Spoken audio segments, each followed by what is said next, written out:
My name is Amelia Brooks.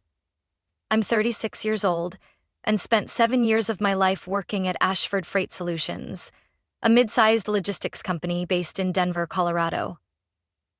During that time, I didn't just build a career, I built a strong team where everyone knew they were respected and heard. We weathered the 2021 supply chain crisis together, handled the company's largest data migration without a single error, and achieved over 27% growth for 2 consecutive quarters.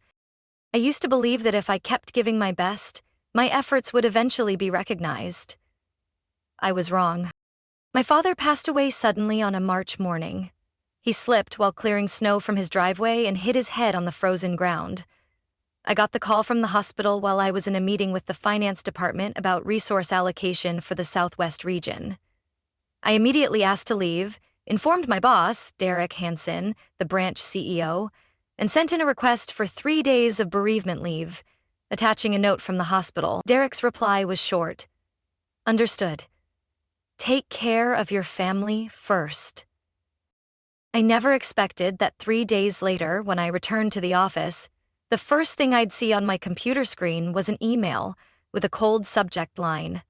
Termination notice, effective immediately. I clicked on the email. My heart pounded as I read the first line.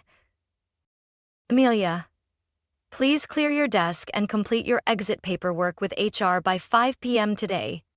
No words of sympathy. No meeting. Just a blunt paragraph, ending 7 years of dedication as if they had never happened.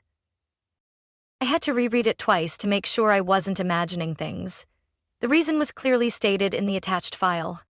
Failure to ensure presence during critical operational phase. I gave a soft laugh. So, attending my father's funeral was considered an unacceptable absence? I looked around the office, where I had once stayed up all night with my team finishing the Carson project, where I had hung a group photo from our retreat in Aspen, a trip I had personally helped fund so everyone could go. Next to my monitor was a birthday card signed by every team member. Every detail reminded me of the years I had poured my heart into this job. No tears. No anger. I grabbed my phone, snapped a picture of the email, and sent it to my personal inbox. Then I shut down my computer, pulled a cardboard box from the cabinet, and began packing. It was a little after 8 in the morning, and the office was still quiet. I carefully wrapped the small, succulent plant, a Christmas gift from my team last year. As I was removing the photo from its frame, Kara, head of operations, walked in. Frowning. Amelia? What's going on? I just got fired, I said calmly, though the bitterness crept into my voice. What, because you took time off for your dad's funeral? Her voice cracked. That can't be. Derek approved it. I nodded. He changed his mind. Or maybe he never really meant it. I didn't blame Kara. She was in shock, while I had already begun to numb to the betrayal. I kept packing as other co-workers trickled in. Everyone was stunned. Some tried calling HR to verify. Jason, head of data analysis, slammed his hand on a desk. They're insane. Nobody understands regional management like you do. I stayed quiet. The company's actions spoke louder than any words. When Derek showed up, standing stiffly in front of me in his crisp suit, avoiding my eyes, I simply said, "You don't need to explain. I understood everything the moment I read that email." He pressed his lips together, as if he wanted to say something, but I turned away, not because I was weak, but because I knew. Sometimes silence says more than any accusation. I carried my box into HR, cradling the few remnants of my 7 years there. The office looked the same as usual, bright and humming, but somehow it felt unbearably cold. On a nearby desk sat a steaming coffee cup and a neatly stacked pile of documents, like nothing terrible had happened this morning. Amelia? Oh no. It's true? Cynthia Rhodes, the new HR specialist from Portland, spoke so softly it was barely a whisper. She looked at me with genuine sympathy. I placed the box down on a chair. I just need to finish the paperwork. Everything's clear now. Cynthia hesitated for a moment. I saw her glance toward the slightly open door before she whispered, "I found out this morning. You should know. This decision, it was never discussed in the executive meeting. It was just an email Derek sent out at 11 p.m. last night. No one knew beforehand." I nodded. I wasn't surprised. That's why I came early. At least I can walk out on my own terms, without security escorting me. Cynthia slid a folder across the desk. Termination form, confidentiality agreement, severance details. I skimmed it. They offered 2 weeks' pay and reminded me of a 4-month non-compete within a 250-mile radius. I raised an eyebrow. 4 months across the entire Western region? They really expect me to freeze my career over a personal vendetta? Cynthia sighed. Colorado law allows at-will termination. They're hiding behind that. But between us, you have a strong case. I didn't answer. Instead, I pulled out my phone, reopened the termination email, and placed it gently on the table. Cynthia leaned in. Her expression changed immediately. Oh my gosh. No formal documentation, no warning, no legal review, just this. I nodded.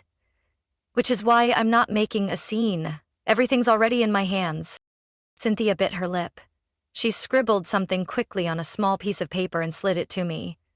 This is the number of a labor attorney who helped me back in Oregon. If you need... I took the slip of paper.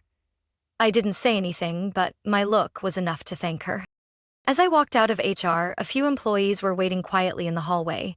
No words were exchanged, but the way Jason lightly squeezed my shoulder, the handwritten note Kelsey, the intern I once mentored, slipped into my hand saying, "You've inspired me more than anyone here," choked me up more than any farewell speech. I stepped outside. It was still cold, with fresh snow from the night before blanketing the ground. The glass revolving door reflected my image, carrying a box, walking away from a building I had once considered my second home. Now, it was just an office full of people I used to trust, and one man who'd destroyed everything. I placed the box on the passenger seat and started the engine. My phone buzzed. A text from Jason. "This is the worst joke in company history. And Kelsey, if you need anything, just say the word." Followed by Brent from logistics. "Derek just called an emergency meeting. Someone from headquarters is here." I didn't reply. I kept my eyes straight ahead and gripped the steering wheel. I knew I wasn't going to look back, but I also knew this wasn't over. I wasn't going to sue. I didn't need to shout or post a long rant online. I was going to do exactly what my father once taught me. When you get pushed into the water, don't panic and thrash around. Take a deep breath, look around, and swim toward where you want to go. I still remembered how he'd taught me to stay strong against the current. And this time, I would use that lesson. On my own terms. That night, I sat alone in my small apartment on the south side of Denver, a cold cup of tea in my hand. I didn't yet know what my next step would be. But when my phone screen lit up, everything started to change. Caller ID. Nathan Caldwell. I blinked in disbelief. Nathan was the CEO of Stratosphere Logistics, one of Ashford's biggest competitors. We had first met at the Phoenix Supply Chain Conference nearly a year ago. I had been representing Ashford, presenting our team-developed regional analytics system. After the presentation, Nathan had shaken my hand and said, "If you ever get tired of your company, call me before you call anyone else." At the time, I just laughed, thinking he was being overly polite. But now, seeing his name pop up on my screen, I felt my heart skip a beat. I tapped the answer button. "Amelia." His voice was deep and steady. "I just heard about what happened at Ashford. Word's been going around." I leaned back in my chair. News travels fast. It's not gossip. It's outrage. No one can believe they would do that to the person who helped them secure the Pacific Steel contract last year. I stayed silent. Nathan continued. "I'm not calling to offer sympathy. I'm calling to offer you a job. I sat up straight. What do you mean? Stratosphere is expanding into the Western Mountain region. We need someone like you to lead the restructuring of our regional transportation network. The regional executive director position will open in 2 weeks, but if you agree, I'll expedite it. I took a deep breath. I'm under a non-compete agreement. Send me a scan, he replied without hesitation. My legal team will review it within 48 hours. If there's any risk, we'll back you up. Stratosphere doesn't abandon talented people over vague fine print. I looked out the window, where the snow was slowly melting under the streetlights. Maybe, for the first time in days, it felt like a new door had opened. The next morning, I met with Julian Ross, the labor attorney Cynthia had recommended. His office was on the 3rd floor of an old red brick building, but inside it was bright, spotless, and meticulously organized. Julian skimmed through the contract, frowning after less than 10 minutes. This clause is way too broad, he said, pointing to the line about no employment in the same industry within 250 miles for 4 months. They can't force you out of your career just because of a messy breakup. I need to be absolutely sure, I said. I won't let anyone use this clause to stop me from moving forward. Julian nodded. Ashford fired you without going through any disciplinary process, without documenting any violations. More importantly, they approved your leave, then used your absence against you. With these factors, it'll be hard for them to win if a dispute arises. I exhaled, feeling a sense of control for the first time in days. So, if I accept the new job at Stratosphere, you have a very strong chance of winning if they sue. But honestly, I doubt Ashford would risk dragging this into the open. That afternoon, I called Nathan back. I accept the offer, I said, but on one condition. Let's hear it. I want to build my own team. If any of my former colleagues apply, I want them to be fairly considered. There was a brief pause, then Nathan chuckled softly. Fair consideration? If they're as good as you, I don't need fair. I need them. Yesterday, I smiled. The feeling of being trusted again made me feel alive. When I signed the official job offer, a salary 35% higher, the authority to build my department, and a generous signing bonus, I knew a new chapter had truly begun. During my first week at Stratosphere Logistics, the energy in the office was electric. No fake politeness, no suspicious glances like back at Ashford. Here, people actually listened to one another. I had my own office, but I spent most of my time out in the open workspace, talking with the tech, dispatch, and operations teams, one by one. I wanted them to know I was more than just a name in an email. Yet, while I was settling into my new environment, messages from the old team kept flooding my phone. Jason, who used to manage the data systems for me at Ashford, texted, Emilia, everything's falling apart. They can't find your updated shipping route plans. Derek's scrambling to hold on to clients but doesn't even know where to start. Then Kelsey, Wilson Group just sent a letter postponing their contract signing. They said they want to wait for the former point person to return. I didn't respond immediately. Part of me felt sympathy for the old team, but another part saw the truth clearly. Ashford's losses weren't because I left. It was because of how they treated people like me. 3 days later, I met with Jason and Kelsey at a cafe downtown. They sat across from me, their eyes full of a mix of disappointment and determination. You were right, Jason began. Right after you left, Derek tried to force someone new into your role to keep Wilson, but nobody in the team would cooperate. Kelsey nodded. No one understands the system you built. They thought an Excel sheet was enough to run an entire shipping line. I leaned back. Have you both thought this through? If you leave, there's no going back. We don't want to go back, Jason said without hesitation. We want to go with someone we trust. I looked at them for a long moment. They didn't say it out loud, but I knew there were more who felt the same. Sure enough, within 2 weeks, 4 more members from my old Ashford team handed in their resignations. Each one left a polite but clear thank you email. They no longer trusted the current management. Ashford panicked. Monday morning, while I was in a finance meeting at Stratosphere, I received a strange email from Olivia Chambers, the deputy HR director at Ashford. Someone who had barely spoken to me before. Subject: urgent. Regarding the Northwest Regional Team situation, the body of the email was simple but tense. We would like to discuss the recent wave of core staff departures. This situation is severely impacting performance and strategic partner trust. I replied with a single line. Perhaps your company should reconsider how you treated the person who built that team.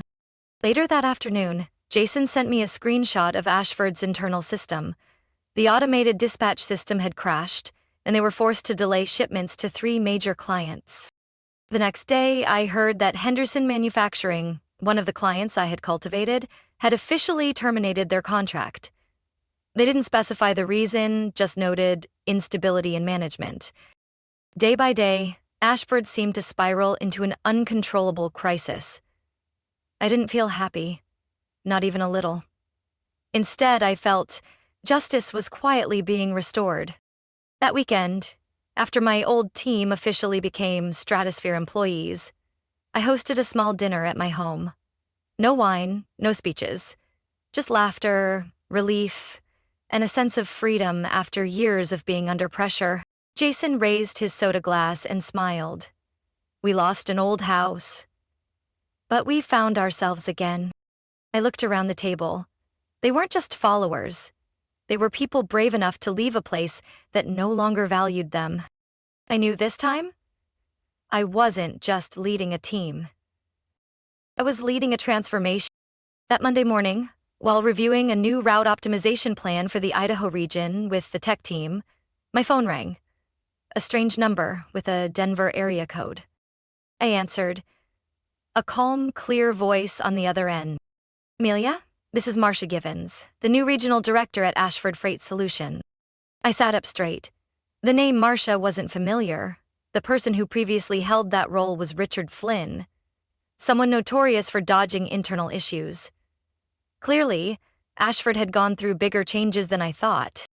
Hello, Miss Givens, I said steadily. How can I help you? First, she hesitated. I want to sincerely apologize on behalf of the new leadership for how your departure was handled. I've reviewed the entire situation, and honestly, I'm shocked. I stayed silent, not out of surprise. I had heard enough belated apologies in my life. We understand you have every reason not to want to hear this, Marcia continued. But I hope you'll consider an offer to return to Ashford. As Regional Executive Director for the Western Division, with a 20% salary increase and full authority to rebuild your team. I let out a short laugh, sharp enough to cut through the formal tone. Do you realize I had to pack my things and walk out of that building like a stranger, just because I did the right thing for my father's funeral? I heard a sigh from the other end. I know. I can't change what happened, but I can change what happens next. No, Miss Givens, I replied, my voice calm but firm. What I needed was kindness when I lost someone, not a job offer wrapped in money and titles just because Ashford is losing clients. She stayed silent. I continued. I'm not coming back to fix mistakes I didn't make. I've chosen a new path, one where the people who stood by me are valued, and I have no regrets. We're willing to raise the offer, Marcia said quickly. 30% salary increase, stock options, full authority over the 3-year strategic plan for the Western region. I glanced toward the conference room where Jason was presenting the results of the new delivery process restructuring in Spokane. I saw my former teammates, confident, heard, working without fear. This time, I answered firmly. It's not about the money, Marcia. It's about principles. After a long pause, she said slowly, I understand. But please know, the offer remains open. I hope someday Ashford truly understands why I left, I said. And if that day ever comes, it won't start with a negotiation call. It'll start with learning how to treat employees with compassion, not policies. After the call, I stepped out onto the 8th floor balcony. The morning sky was a brilliant blue, sunlight pouring through the windows, reflecting the start of something irreversible. I had closed the old door and had no reason to look back. Later that afternoon, I received a message from Barbara, the former HR staffer from Ashford who sat across from me the day they asked me to sign my termination papers. The message was short. Derek Hansen has been officially terminated. The board launched a full internal investigation. I read the words without feeling joy or surprise. It was simply confirmation of what I had believed from the beginning. Anything built on carelessness will eventually collapse because of it. That evening, our team gathered at a small Italian restaurant near the Stratosphere office. After appetizers, Jason pulled out a chocolate mousse cake with a message piped in fresh cream.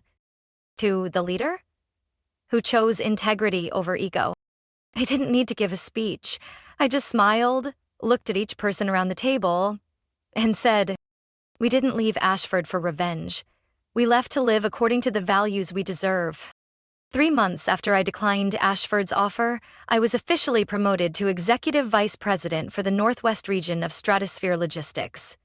My new office was on the 12th floor, overlooking the Cascade Mountains, where the sunsets bathed the sky in gold.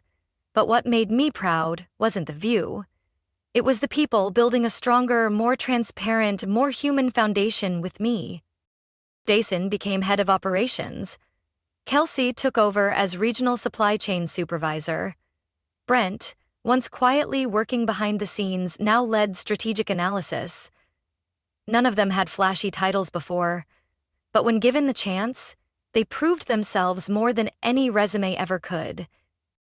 We worked tirelessly, not because we had to, but because we believed. This time, we were building something real.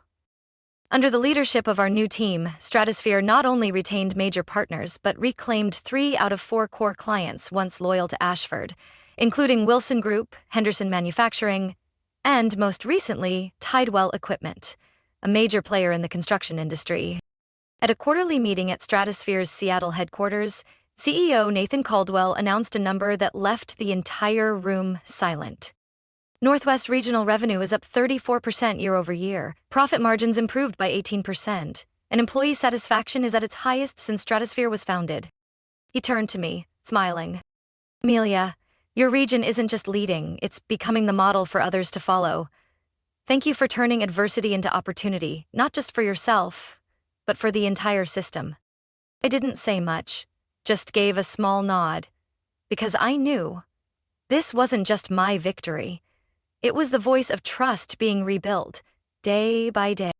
A few weeks after the meeting, an article appeared in Logistics Today, a respected industry journal. The headline was short but telling. "When loyalty is not repaid, Stratosphere rises from a rival's mistakes." The piece clearly documented the exodus of key personnel from Ashford and Stratosphere's remarkable rebound. No names were mentioned, but everyone in the industry knew exactly who and what it was about.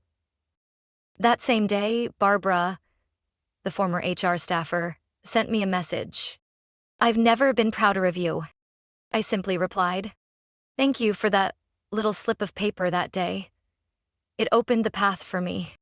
Around the same time, Summit Edge, Ashford's parent company, announced the closure of 2 regional offices and its full withdrawal from the Idaho market.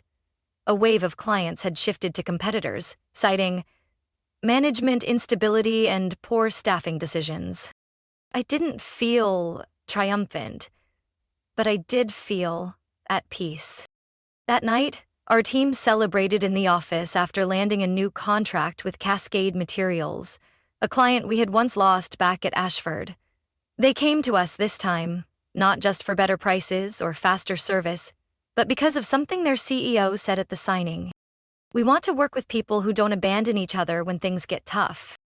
I raised my glass of sparkling water, looking around at the familiar faces. Jason telling a story, Kelsey helping an intern pick a dessert, Brent still hunched over a laptop finalizing a report. They had changed. Or rather, they had returned to who they truly were. I stepped out onto the office balcony once more, taking a deep breath. The breeze was cool, but gentle. The lights from downtown reflected off the glass, a city seemingly waving back. I thought of my father. If he were alive, he would have asked me the same old question. Do you regret it, Amelia? And this time, I could smile and answer, no, Dad, not for a single second. One late November afternoon, right after wrapping up a virtual meeting with the Portland team, my phone rang.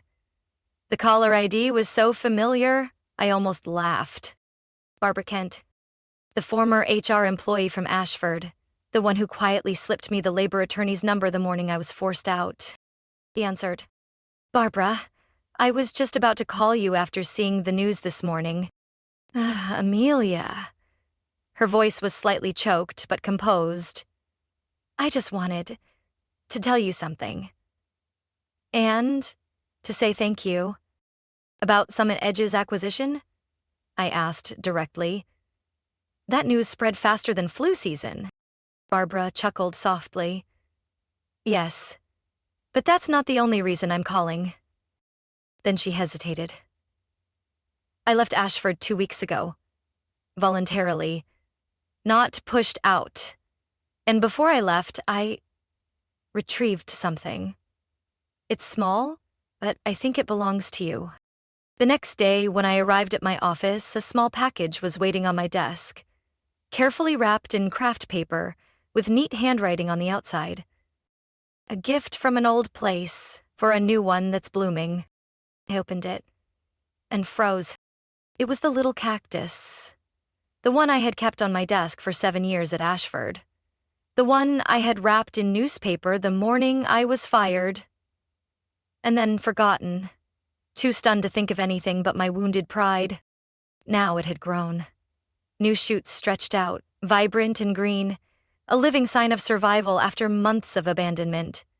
I placed it on the windowsill of my office, where there was sunlight, air, and me, someone who no longer bowed her head.